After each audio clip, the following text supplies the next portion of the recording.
O tão acalentado sonho do Criador se concretizara. Agora, como Pai carinhoso, conduzia as criaturas através de uma eternidade de harmonia e paz.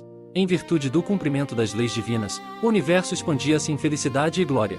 Havia um forte elo de amor, que a todos unia fortemente. Os seres racionais, dotados da capacidade de um desenvolvimento infinito, encontravam indizível prazer em aprender os inesgotáveis tesouros da sabedoria divina, transmitindo-os aos semelhantes.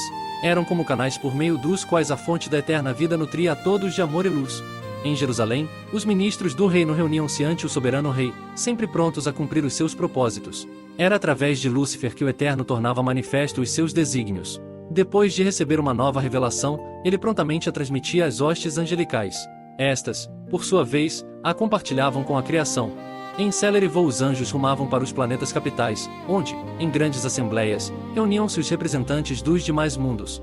Em muitas dessas assembleias, Lúcifer fazia-se presente, enchendo os participantes de alegria e admiração. Perfeito em todas as virtudes, ele os cativava com sua simpatia. Nenhum outro anjo conseguia revelar como ele os mistérios do amor do Eterno. O universo, alimentando-se da fonte da vida, expandia-se numa eternidade de perfeita paz. A obediência às leis divinas era o fundamento de todo o progresso e felicidade. Ainda que conscientes do livre-arbítrio, jamais subira ao coração de qualquer criatura o desejo de se afastar do Criador. Assim foi por muito tempo, até que tal problema irrompeu na vida daquele que era o mais íntimo do Eterno. Lúcifer, que dedicara sua vida ao conhecimento dos mistérios da luz, sentiu-se aos poucos atraído pelas trevas. O Rei do Universo, aos olhos de quem nada pode ser encoberto, acompanhou com tristeza os seus passos no caminho descendente que leva à morte. A princípio, uma pequena curiosidade levou Lúcifer a se aproximar daquele abismo profundo. Contemplando-o, ele começou a indagar o porquê de não poder compreender o seu enigma. Retornando a seu lugar de honra, junto ao trono, prostrou-se ante o divino rei, suplicando-lhe: Pai, dá-me a conhecer os segredos das trevas, assim como me revelas a luz. Ante o pedido do formoso anjo, o Eterno, com voz expressiva de tristeza, disse-lhe: Meu filho, você foi criado para a luz, que é vida. Convencendo-se de que o Criador não lhe revelaria os tesouros das trevas, Lúcifer decidiu compreender por si mesmo o enigma. Julgava-se capacitado para tanto. Com esta triste decisão, o príncipe dos anjos permitiu que surgisse em seu coração uma mancha de pecado que poderia trazer uma catástrofe para o universo. Só Deus sabia o que se passava no coração de Lúcifer. O anjo, que fora criado para ser o portador da luz, estava divorciando-se em pensamentos do bondoso Criador que, num esforço de impedir o desastre, rogava-lhe permanecer a seu lado. Uma tremenda luta passou a travar-se em seu íntimo. O desejo de conhecer o sentido das trevas era imenso, contudo, os rogos daquele amoroso pai, a quem não queria também perder, o torturavam. Vendo o sofrimento que sua atitude causava ao Criador, às vezes demonstrava arrependimento, mas voltava a cair. Antes de criar o universo, Deus já previra a possibilidade de uma rebelião. O risco de conceder liberdade às criaturas era imenso, mas, sem este dom, a vida não teria sentido.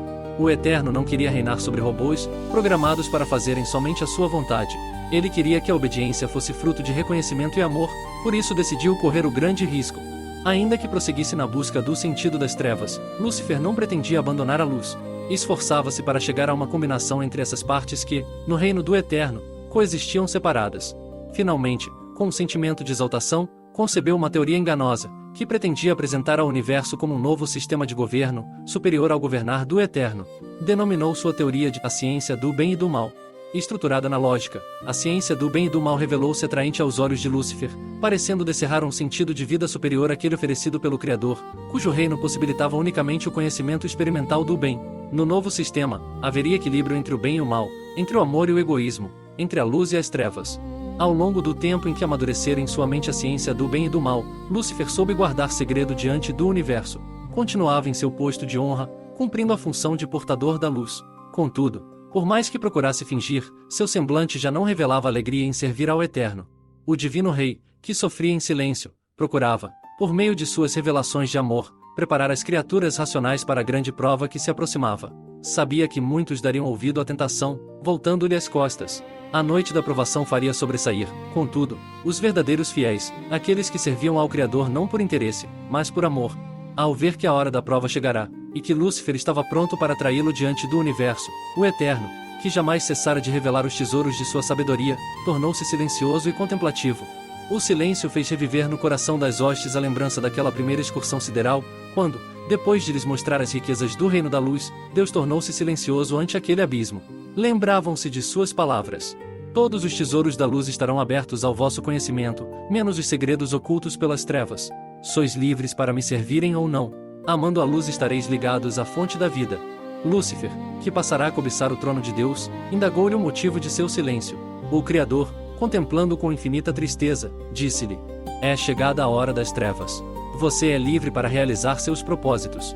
Vendo que o momento propício para a propagação de sua teoria havia chegado, Lúcifer convocou os anjos para uma reunião especial. As hostes, desejosas de conhecer o significado do silêncio do Pai, tomaram seus lugares junto ao magnífico anjo, que sempre lhes revelara os tesouros do reino da luz. Lúcifer começou seu discurso exaltando, como de costume, o governo do Eterno.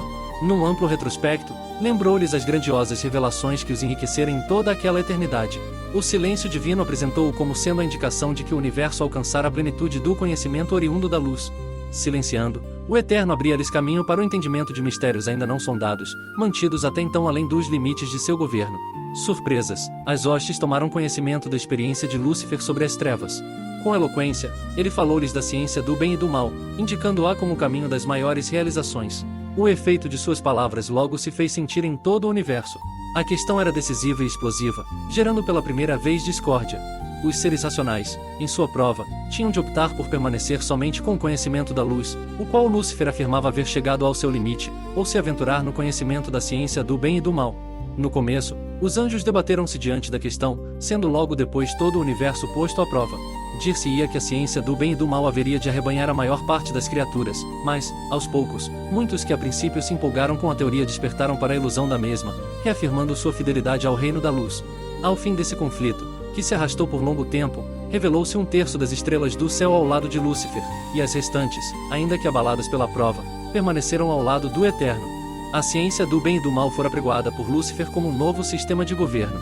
Mas como exercê-lo, se o Eterno continuava reinando em Sião? Precisavam encontrar um meio de afastá-lo dali. O conselho, formado pelos anjos rebeldes, passou a tratar disso.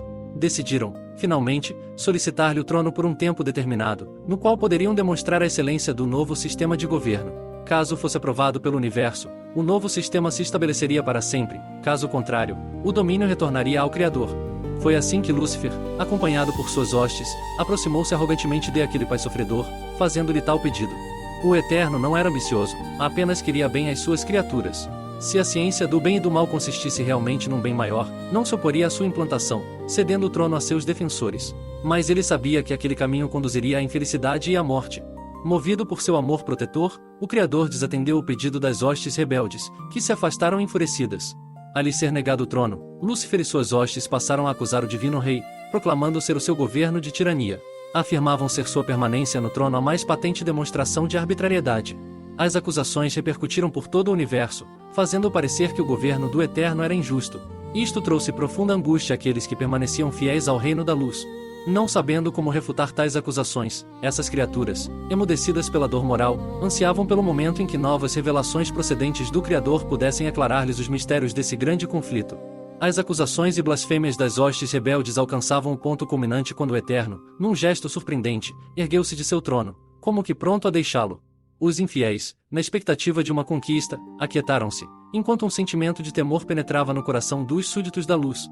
Num gesto de humildade, o Criador despojou-se de sua coroa e de seu manto real, depondo-os sobre o alvo trono.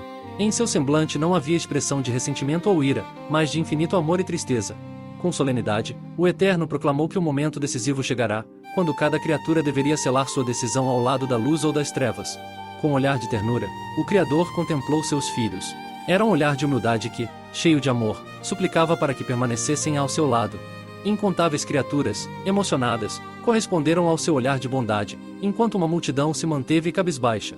Lúcifer e seus seguidores estavam conscientes da seriedade daquele momento. Ainda era possível voltar atrás, entregando-se arrependidos ao Divino Pai que sempre os amara.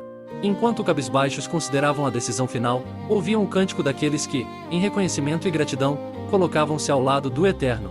A última luta travava-se no coração dos infiéis que, estremecidos, chegaram a pensar em recuar. Finalmente, a lembrança do recente gesto divino, despojando-se da coroa, deu-lhes a certeza de que o governo lhes seria entregue. Vendo que o trono permanecia vazio, Lúcifer e suas hostes, dominados pela cobiça, romperam definitivamente com o Criador. Ao ver um terço dos súditos transpor as divisas da eterna separação, Deus deixou extravasar a dor angustiante que por tanto tempo martirizava seu coração, curvando-se em inconsolável pranto. Contemplando seus filhos rebeldes, ergueu a voz numa lamentação dolorosa, clamando por aqueles que se haviam perdido. Depois de lamentar a perdição das hostes rebeldes, o Eterno, em lentos passos, ausentou-se do jardim do Éden, lugar do trono universal. As hostes fiéis acompanharam reverentes os seus misteriosos passos de abandono, que pareciam descerrar um futuro difícil, de sofrimentos e humilhações. Deixando sua amada cidade, o Senhor da Luz conduziu-se, em meio às glórias do universo, em direção ao abismo imenso, a respeito do qual silenciara até então. Ali deteve-se mais uma vez, emudecido, enquanto parecia ler nas trevas um futuro de grandes lutas. Ante o sofrimento do Eterno, expresso na tristeza de seu semblante, os fiéis puderam finalmente compreender o significado daquele misterioso abismo em uma representação simbólica do reino da rebeldia. Na face entristecida de Deus manifestou-se, por fim, um brilho que aos fiéis animou. Erguendo os poderosos braços ante as trevas, ordenou em alta voz: haja luz. Imediatamente, a luz de sua presença inundou o profundo abismo e, triunfando sobre as trevas, revelou um mundo inacabado, coberto por cristalinas águas. Com esse gesto, iniciava o Eterno uma grande batalha pela reivindicação de seu governo de luz, uma batalha do amor contra o egoísmo, da justiça contra a injustiça, da humildade contra o orgulho, da liberdade contra a escravidão, da vida contra a morte. Batalha que, sem trégua, se estenderia até que, no alvorecer almejado, pudesse o divino rei retornar vitorioso ao santo Monte Sião, onde, entronizado em meio aos louvores dos remidos, reinaria para sempre em perfeita paz. As trevas, em sua fuga, apontavam para o aniquilamento final da rebeldia. As águas abundantes que cobriam aquele mundo, até então oculto, simbolizavam a vida eterna que para os fiéis seria conquistada pelo amor que tudo sacrifica. O mundo revelado era a terra. Visitada pelas trevas e pela luz, ela seria o palco da grande luta. Rejubilavam-se os fiéis ante o triunfo da luz naquele primeiro dia, quando as trevas, em sua fúria, rolaram sobre o planeta, sucumbindo em densa escuridão. A luz, que parecia vencida, renasceu vitoriosa num lindo alvorecer.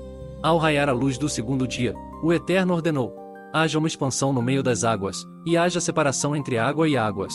Imediatamente, o calor de sua luz fez com que imensa quantidade de vapor se elevasse das águas, envolvendo o planeta num manto de transparência anil. Surgiu assim a atmosfera, com sua mistura perfeita de gases que seriam essenciais à vida que em breve coroaria o planeta. O Criador, contemplando a expansão, denominou-a céus. A atmosfera, que cheia de brilho envolvia a Terra, sombreou-se ao sobrevir o crepúsculo de um outro entardecer.